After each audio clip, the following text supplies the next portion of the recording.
Is this one of the best endings any version of the Traitors has ever had? Game over, baby. Going into the last episode, I didn't hold much hope in this having many twists and turns. It just seemed like a foregone conclusion. With there being 2 faithfuls and 3 traitors left, there was going to be at least one traitor at the end. It was just a question of who would have a chance at the prize pot and take the win. Granted, I haven't seen all the different versions of the traitors yet, but I can confidently say this was one of the best endings to a season I've actually seen. Throughout the season, I kept wondering if Sam was one of the best traitors to play the game or the faithfuls were the worst. While I don't think Sam is the best I've seen, these faithfuls were collectively the worst set of faithfuls I've encountered on my journey into the world of the traitors. With the right kind of faithfuls in the game, it is plausible that they could get to the end, but not these faithfuls.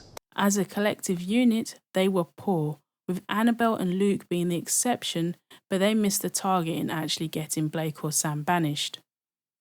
If Sam didn't hand Ash on a plate for the faithfuls to banish, I don't know if they would have voted a single traitor out. For all the things we've seen over the course of this season, for me, that ending made up for having to watch this collective. From 20 players to the final 5, and what a contrast in the remaining faithfuls. My 2 top suspects are Sam and Camille. How come you and I are the only people that think those 2 names? No one else is saying it because there's only 5 people left. The 2 of you are talking about it and you've just named Camille and Sam. Though no one else in this situation is Blake because you banished everyone else. At least they got there, finally, but it's way too late. Oh, my game's been all over the place. That must be the understatement of the century. A little over-exaggeration on my end, but it's been more than just all over the place. Sarah's game has been non-existent. Before the final episode, she had only voted for faithfuls. Given Camille was a faithful in episode 3 when Sarah cast her vote against her. From causing confusion between Elias and Payden to being confused herself.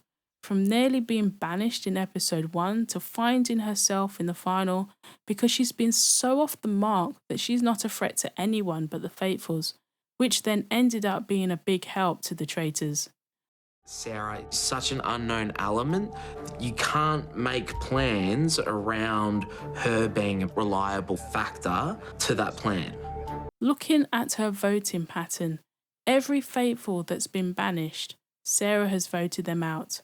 The one traitor banished, Sarah voted for Camille instead of Ash. That's quite some track record. I have not trusted the right people in this game. Liam, otherwise known as Sam's helpful faithful, has finally realised that if he actually had bet his house on Sam being a faithful, Liam would be homeless.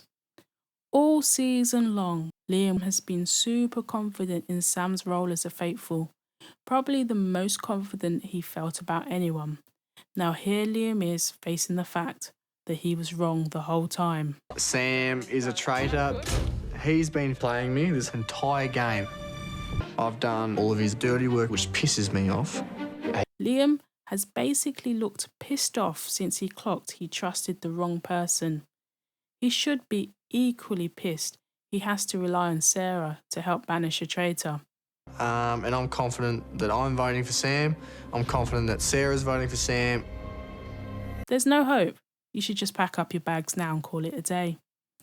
Blake and Camille know they can't rely on Sarah, so don't even attempt to try and go after Sam, though there was an actual opportunity for them to align with Liam, but seeing how close Liam was to Sam and how Liam would defend him until the cows come home, you wouldn't be sure Liam's vote was to be relied upon either. I love every single one of yous, except you now, Sarah, because you double-crossed me. I am a faithful and a dumb one. At least Liam had the self-awareness to say that, like Sarah prior to this episode, Liam had only voted for faithfuls. With his last vote, Liam finally got it, but it was too little too late as he was banished.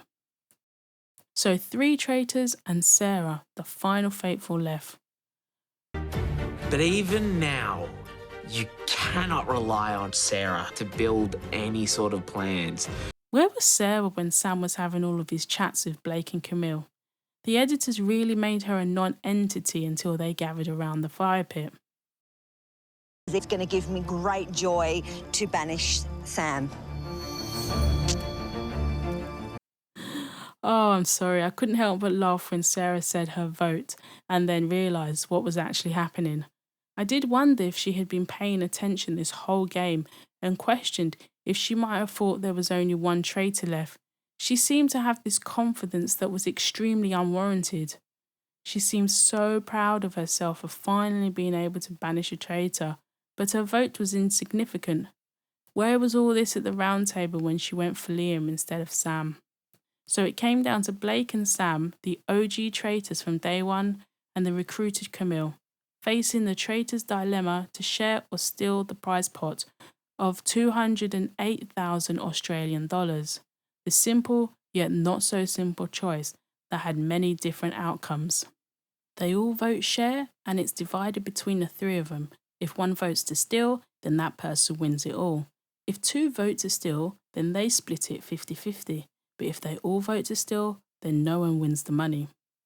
I got to get paid. I use the skill set that I've been born with to convince them two traitors that we're going to share this. I just tell Camille we're writing share, and Camille will say, yes, sir. Viewers were privy to Sam's plan to steal, but I don't think it would have come as a surprise even if we didn't know that piece of information. I mean, Camille even said it before she revealed her vote. There was nothing in the way Sam played the game that would give you the confidence to think he was going to share the money, so no surprise on his vote. That thought most likely played into Blake's decision. He had been saying for a while how he couldn't trust Sam, so Blake's decision to steal also didn't come as a surprise. When Camille was talking before the vote, I didn't believe a single word out of Sam. It was so similar to how he would say things during the game. One of the main reasons I've made it to the end is recruiting Camille. She's calm, she's collected, people trust her, and she's in my back pocket. For me to get to the end and win all of the money, I have to make them believe, yeah, we're still on a team. All season long, Sam has talked about being the sheriff and how he had certain people in his pocket. He seemed to have carved the perfect pathway to winning the prize pot, even picking Camille, who was all about the team, but there was something he didn't account for. Sam should have listened to Blake. Blake wanted to banish Camille, but Sam didn't, so they went with Sam's plan. Sam's gameplay ended up being his downfall because the biggest part of betrayal is that they don't see it coming. Camille saw it coming, so she voted to steal. Sam never saw that coming as he was banking on her being a sharer. All I want is the three of us to get together at the end and share. I knew you wanted me because I was a sharer. If I wasn't going to win, then none of us were going to win. The look on Sam's face was even more comical than Sarah's. I said it at the start, so I'll say it again. This was one of the best endings to this show that I've ever seen. Blake looking crestfallen while Sam was throwing verbal hits at Camille. You could say the sheriff ended up shooting blank with his last shot. Let me know in the comments what you thought about this episode and the whole season. Subscribe and check out some of my other videos covering different versions of the Traitors.